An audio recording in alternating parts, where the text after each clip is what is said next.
जगत नहीं मिलने वाला बुढ़िया जगत में नहीं मिलने वाला बहिर बहिर भटकत रह गे मंदिर कहाँ से वाला बुढ़िया जगत नहीं मिलने वाला बुढ़िया जगत नहीं मिलने वाला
जीवन के कौन समझने वाला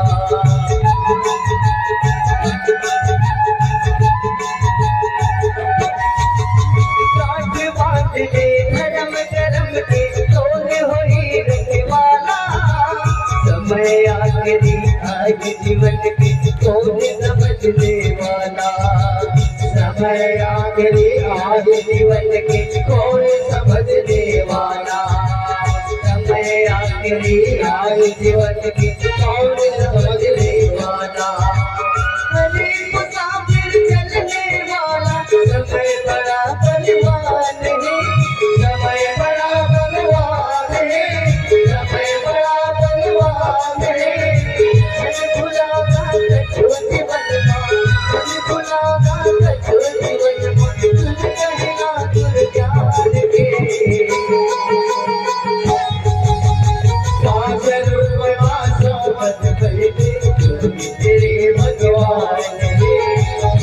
तेरे भगवान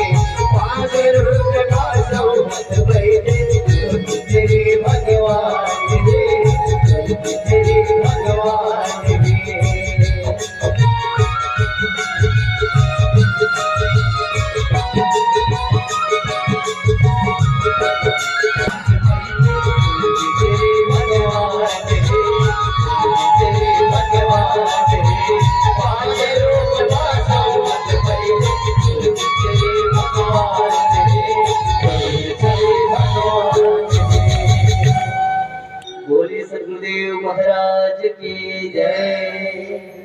अब आपके समक्ष परम इस सद्भावना सम्मेलन में एकत्रित हुए हैं और इससे भी अच्छी बात है कि इतना भव्य आश्रम का निर्माण आपके बिलासपुर शहर में हो रहा है। अभी अभी हम अंबिकापुर से आ रहे हैं, वहां से इस यात्रा का प्रारंभ हुआ और वहां पर भी जब 4 साल पहले ऐसे ही यात्रा हम निकाल रहे थे तो वहां पर भी हमने भूमि पूजन करके एक नींव रखी थी और हमें भी बड़ी प्रसन्नता हुई कि अंबिकापुर का आश्रम लगभग तैयार हो गया, उसका उद्घाटन किया हमने।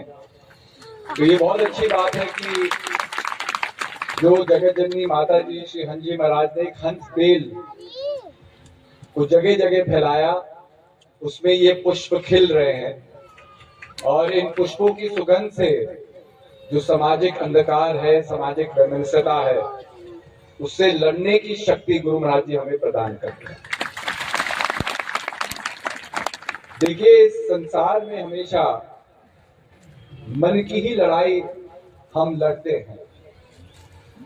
ये संसार द्वैत का संसार है, द्वैत के प्रभाव में हम जीते हैं।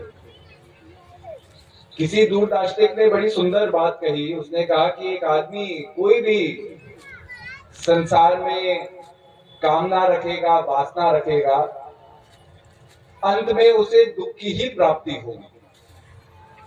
तो व्यक्ति उदाहरण देता है जीवन मरण, बात बिल्कुल सही है।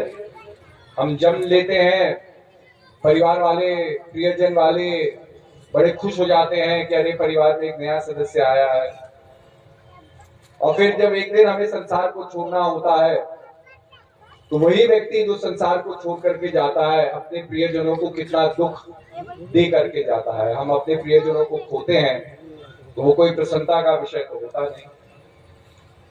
तो जीवन मरण, मिलना बिछड़ना।